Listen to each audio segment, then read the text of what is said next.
बोलूँ कि एक ऐसा क्रिमिनल जिससे पुलिस वालों ने ऐसे तक नहीं लिखवाया और उसको 3 मर्डर करने के बाद भी कोर्ट ने उसको ऐसे छोड़ा कि उसकी कोई भी आइडेंटिटी आज के समय पे हमारे बीच में नहीं है। वो कोई भी हो सकता है कि वो आपके साथ आपके स्कूल में पढ़ता हो, या फिर आपके साथ आपके कॉलेज में पढ़ता हो, या फिर आपके साथ काम करता हो सकता है कि वो इंसान जिसने 3 मर्डर करे और उसके बाद भी फ्रीली निकल गया।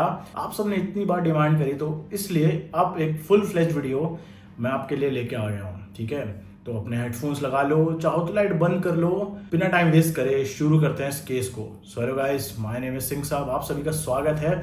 आज हम बात करने वाले हैं वर्ल्ड के सबसे यंगेस्ट सीरियल किलर के बारे में, अमरजीत सादा। अगर आप इंटरनेट पे ट्रू क्राइम्स वगैरह देखते हो तो आपने इस आदमी जो उस समय पे बच्चा था, इसके बारे में कभी ना कोई वीडियो जरूर देखी होगी। तो आज हम इसी के बारे में बात करते हैं कि कैसे एक 7 साल का बच्चा एक ऐसा सीरियल किलर बन गया जिसको बिल्कुल भी दुख नहीं हुआ, जिसको बिल्कुल भी पछतावा नहीं हुआ, और यहाँ तक कि उसके फैमिली के बीच वालों ने ही उसको बचाने की कोशिश करी।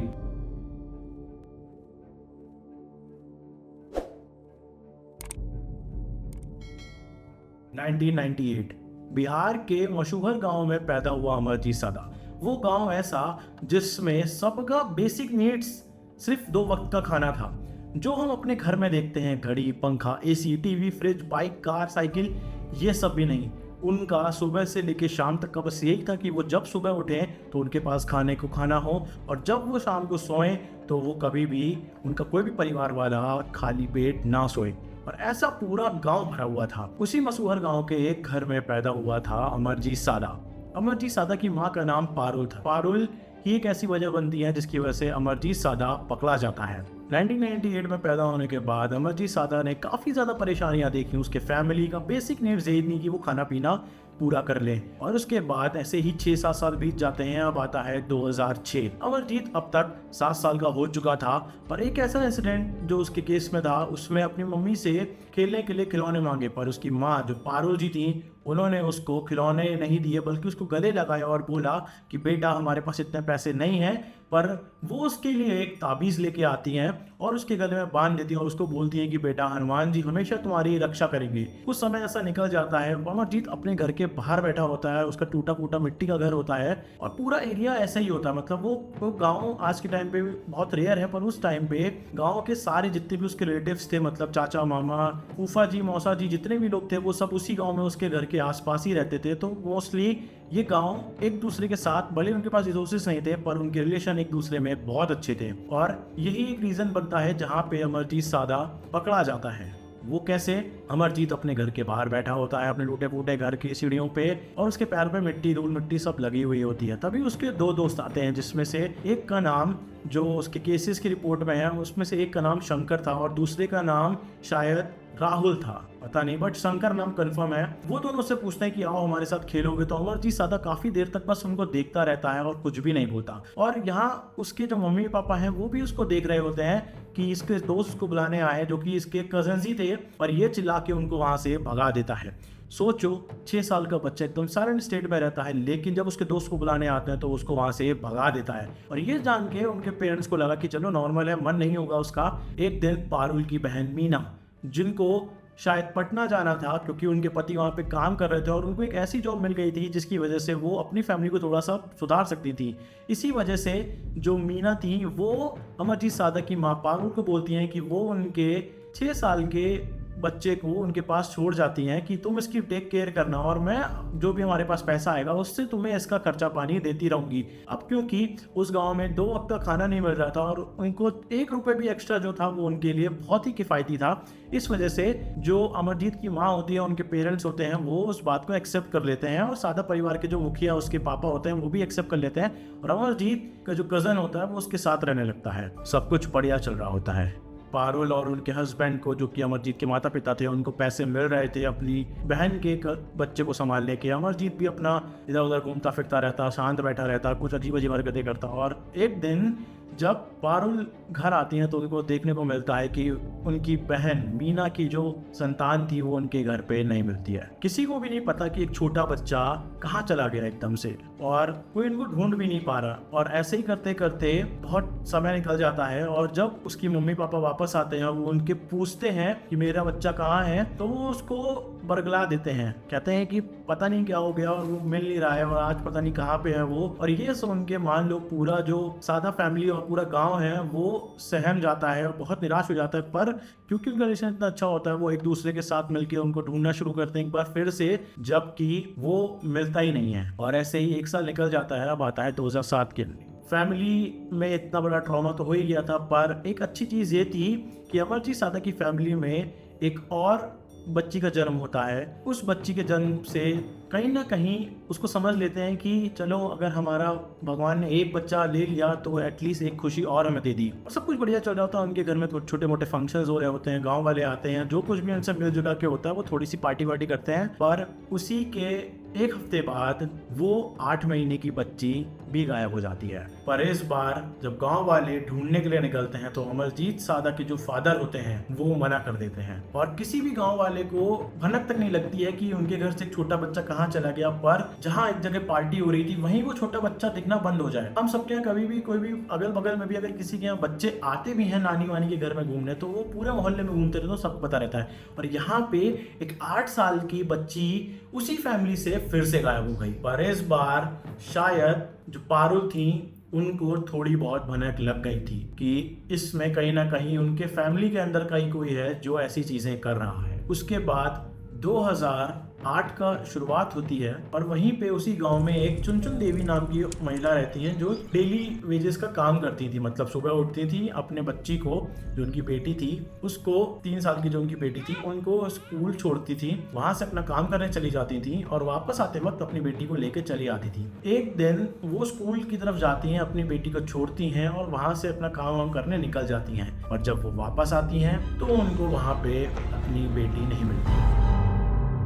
पहले तो वो आसपास में ढूंढती है कि शायद किसी क्लासरूम में सो गई होगी या कुछ, पर स्कूल बंद हुए आधे घंटे से ज्यादा हो चुका था। और जो बच्चे कुछ गार्ड्स वार्ड्स थे स्कूल में, जो थे भी नहीं उस टाइम पे मान लो, उनसे पूछती हैं और वो कहते हैं कि हमें भी नहीं पता। कहीं ना कहीं चुनचुन देवी, जिनकी 3 साल की बेटी खुशबू, जिसका इस रिपोर्ट्स में है कहीं पे खुशी कहीं पे खुशबू लिखा हुआ है, वो नहीं मिलती। और इस बार क्योंकि उस गाँव में ऐसे इंसिडेंट हो चुके थे बच्चे के खोने वाले, इस वजह से चुनचुन देवी सीधा पुलिस के पास जाती हैं और एक केस रजिस्टर करवाती हैं। अब क्योंकि ये पहली बार नहीं था कि उस गांव से ऐसा कोई वारदात हुई है, इसी वजह से पुलिस भी सीरियसली तहकीकात करना शुरू कर देती है। और तहकीकात करते करते वो एक टूटे से मिट्टी के घर के पास पहुंचते हैं और वहां पे उनको पारुल मिलती हैं, अमरजीत सादा की माँ।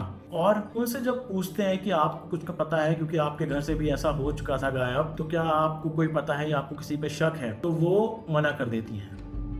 क्योंकि अमरजीत सादा के जो पिता, जो सादा फैमिली के लीडर थे, उन्होंने भी मना कर रखा था किसी को बताने से। जब उन्होंने अपनी 8 महीने की बिटिया का राज छुपा लिया, पूरे गांव से छुपा लिया ऑल दो, तो वो इसको कैसे पता लगने देते। पर चुनचुन देवी की हालत देख के अमरजीत सादा की जो मम्मी होती हैं वो एक बच्चे को बुलाती हैं, और पुलिस वाले वहीं खड़े होते हैं, कांस्टेबल खड़ा होता है, और वहीं से वो बुलाते हैं कि आपको इसके बारे में पूरे गाँव में सिर्फ एक ही इंसान बता सकता है और वो आपके पीछे खड़ा है। और जब पुलिस का कांस्टेबल पीछे मुड़ के देखते हैं तो वो कहते हैं कि शायद मजाक कर रहे हैं ये कोई हमसे। पर पारुल जिस तरीके से कांस्टेबल से बोलती हैं, कांस्टेबल भी मान जाता है कि कहीं ना कहीं शायद वो सच बोल रही हैं। और उनके पीछे एक बच्चा आता है जिसके गले में काले रंग का बड़ा सा ताबीज होता है, जो कि अमरजीत सादा की माँ ने उनको तब दिया था जब वो उनसे खिलौने मांग रहा था। और जब उसके ही 1 हफ्ते बाद अमरजीत ने अपने खुद के कजिन को मौत के घाट उतार दिया था। अमरजीत बहुत देर से खड़े खड़े एक क्रीपी सी स्माइल में हंसे चला जा रहा था, और पुलिस वाले उसको देख के लगते हैं कि शायद छोटा बच्चा है, मजाक कर रहा होगा, 7-8 साल का ही है, क्या ही कर लेगा। तो जैसे ही वो जाना शुरू होते हैं, अमरजीत पीछे से बोलता है कि तुम मुझे अगर बिस्कुट दोगे तो मैं तुम्हें बता दूंगा कि खुशबू कहाँ है। अब पुलिस वालों को पहले लगा कि बच्चा है बिस्कुट मांग रहा हो ऐसे, क्योंकि पारुल जो उसकी मम्मी थी, अगर वो खुद बोल रही थी कि इसको पता है, तो पुलिस वाले एक बार और पूछते कि तुम मजाक तो नहीं कर रहे हो। वो फिर से हंसते हुए अजीब तरीके से बोलता है, नहीं, मैं बताऊंगा कि मैंने क्या किया और वो कहाँ पे है। पुलिस वाले, क्योंकि वो केस पहला नहीं था, इसी वजह से तुरंत अमरजीत की फैमिली और अमरजीत को पुलिस स्टेशन ले जाते हैं। और वहाँ पे जब उससे पूछताछ करते हैं तो वो अपनी कुर्सी पे, जहाँ पे उसका पैर भी नहीं पहुंच पा रहा था, वहीं बैठ के अजीब तरीके से हंस रहा, कभी एकदम शांत हो जा रहा, घूरने लग रहा और इधर उधर देख रहा था। तभी पुलिस वाले उससे बोलते हैं कि बताओ। कहता नहीं, पहले बिस्कुट दो फिर पता कर लो। और जब उसको बिस्कुट दिया जाता है तब वो बोलता है कि मुझे पता है मैंने उसके साथ क्या किया, मैंने उसको सुला दिया है। किसको? 3 साल की खुशबू को सुला दिया है। पुलिस वालों के आंखों के सामने से मान लो अब रोशनी चली जाती है और वो लोग तुरंत अमरजीत को बोलते हैं कि तुम हमें बताओ कहाँ है, क्या किया तुमने। तो कहता है कि मुझे एक और बिस्कुट चाहिए। और जब पुलिस वाले उसे एक और बिस्कुट देते हैं तब वो लेके जाता है उसी स्कूल के पास। तब वो उसे बताता है कि आज सुबह जब मैं यहाँ स्कूल के पास घूम रहा था तो मुझे ये खुशबू यहाँ पे बैठी हुई दिखी, तो मैं इसको उठाया, ले गया और इसको जमीन पे रख के इसको सुलाने लगा। और ये नहीं सोई तो मैंने इसका गला कस के दबाया, पर मुझे मजा नहीं आया। इसी वजह से मैंने उसके गले को और जोर से दबाया और जैसे ही वो चिल्लाने लगी तो मैंने उसके सर पे पास में पड़ी एक ईंट मारी। अब मुझे थोड़ा सा अच्छा लगा क्योंकि वो रोना शुरू कर दी। इस वजह से मैंने वही ईंट उसके सर पे बार बार मारी और उसको वहीं पे जिस जगह पे वो खड़ा था, ये सब बता रहा था, उसी के नीचे, घास के नीचे खुशबू की बॉडी मिली। और उसकी हालत देख के मानो पूरे गांव सदमे में चला गया कि एक 8 साल का बच्चा एक 3 साल की बच्ची के साथ ऐसा क्या कर। और ये खुशबू और अमरजीत का क्या कनेक्शन था, अमरजीत कैसे खुशबू को वहां से लेके आया, खुशबू कैसे मान गई और स्कूल में किसी ने क्यों नहीं देखा, वो तो आज तक किसी को नहीं पता चला, क्योंकि ऐसी चीजें अमरजीत से एक्सपेक्टेड नहीं थी। इस वजह से पुलिस वाले पूछते हैं उससे, क्या जो 2 चीजें और हुई थी तुम्हारे घर में वो भी तुम नहीं करी थी? अमरजीत बिस्कुट निकाल के खाता है और इनको वो जवाब देता है जिसको सुन के पुलिस वालों को विश्वास नहीं हुआ। और अमरजीत बोलता है कि हाँ, उनको भी मैंने ही सुलाया। पर सबसे गौर करने वाली बात ये थी कि अमरजीत इतने बैकवर्ड एरिया से था कि उसके घर में टीवी नहीं था, न्यूज तो बहुत दूर की बात है, ना उसने कभी ऐसा देखा, ना उसने कभी ऐसी चीजें सुनी, ना अपने फैमिली में देखी कि क्या होता है, क्या ये है, कैसे मारा उसने, कैसे गुस्से मरा। पर एक 8 साल के बच्चे के दिमाग में इतना सब कैसे आया? तो उसको अरेस्ट तो कर नहीं सकते थे, उसको जेल नहीं भेज सकते थे, इस वजह से उसको एक स्पेशल जुवेनाइल एरिया में रखा गया जहाँ पे उसके ऊपर 2008 से लेके 2016 तक काफी ज्यादा मतलब टेस्ट हुए, लोगों साइकेट्रिस्ट आए, ह्यूमन माइंड कंट्रोल जो लोग पढ़ते हैं उसके बारे में वो आए, और उनको एक चीज पता चली कि अमरजीत सादा एक नॉर्मल बच्चा था, पर उसके अंदर 2 तरीके के डिसऑर्डर्स थे। पहला, वो एक सैडिस्ट था, मतलब उसे दूसरों को दुखी देखने में, रोने में, उसने कभी नहीं देखा न्यूज में, बट उसको रोने में, दूसरों को दुख देने में, तकलीफ देने में, यहाँ तक कि उसने ये भी बताया कि वो जो सबसे पहले 8 महीने की जो बच्ची थी उसको वो चुटकी नकोटता था जिससे वो रोती थी और उसको अच्छा लगता था। एक और उसके अंदर निकला कि उसको न्यूरो कंट्रोल मोटर डिसऑर्डर है, जिसमें इंसान पता नहीं लगा पाता है कि वो खुश है कि दुखी है कि क्या है, क्योंकि उसको पता ही नहीं था कि ऐसे लोग मरते हैं। और तब जाके अमरजीत सादा को उस जुवेनाइल केयर में रखा गया और 18 साल का होते ही उसको बरी कर दिया गया, उसकी पूरी डिटेल्स चेंज कर दी गई, उसकी आइडेंटिटी चेंज कर दी गई, क्योंकि जब उसने वो किया उसको कुछ भी पता नहीं था, ना उसके घर पे टीवी था ना कुछ था। इसका मतलब है कि उसके कुछ ना कुछ न्यूरोलॉजिकल चीजें थी जिस वजह से उसने ये सारे कदम उठाए। और आज के टाइम पे अमरजीत सादा कहाँ है, किस नाम से है, किस जगह पे है, हम सब में से किसी को भी कुछ भी नहीं पता। तो ये थी कहानी अमरजीत सादा की, जिसने अपने पूरे जीवन में ऐसी ऐसी चीज़ें करी कि उसको हिस्ट्री का सबसे यंग सीरियल किलर बोला गया। शायद ये वीडियो देख रहा हूँ या फिर ना भी देख रहा हूँ, तो आज की कहानी यहीं पे ख़त्म करते हैं। और thank you so much for watching. अगर आप यहाँ तक बने हो तो 1 लाख सब्सक्राइबर में हमारे बहुत कम सब्सक्राइबर बाकी हैं, सिर्फ 99,000 बाकी हैं, तो प्लीज़ सब्सक्राइब कर दो। और वीडियो अच्छी लगी हो तो लाइक करो, शेयर करो, कमेंट्स में बताओ क्या चेंजेस चाहिए, क्या केसेस आपको चाहिए, क्योंकि इसके बाद हम लाने वाले हैं द सर्पेंट किलर्स 400 ब्रांच के ऊपर वीडियो। ठीक है, तो आप जहाँ पे भी रहो सेफ रहो, और भैया अपने बच्चों को फ़ोन वोन से दूर रखो, यही आपके लिए काफ़ी अच्छा होगा। तो स्टे सेफ, बी हैप्पी, और हाँ, कमेंट करके ज़रूर जाना प्लीज़। इससे यूट्यूब को अच्छा लगता है कि यूट्यूब को लगता है कि ये वीडियो पुश करने लायक है। और लास्ट वीडियो हमारी देखना जाके, जो ड्रम वाला केस था मेरठ का, उस पर बनाई हुई काफ़ी अच्छी, आप लोग प्यार दे रहे हो उस पर, बट कमेंट करके जाया करो, लाइक करके जाया करो, मुझे भी अच्छा लगेगा ऐसा। ठीक है, चलो मिलते हैं आपसे अगली वीडियो में।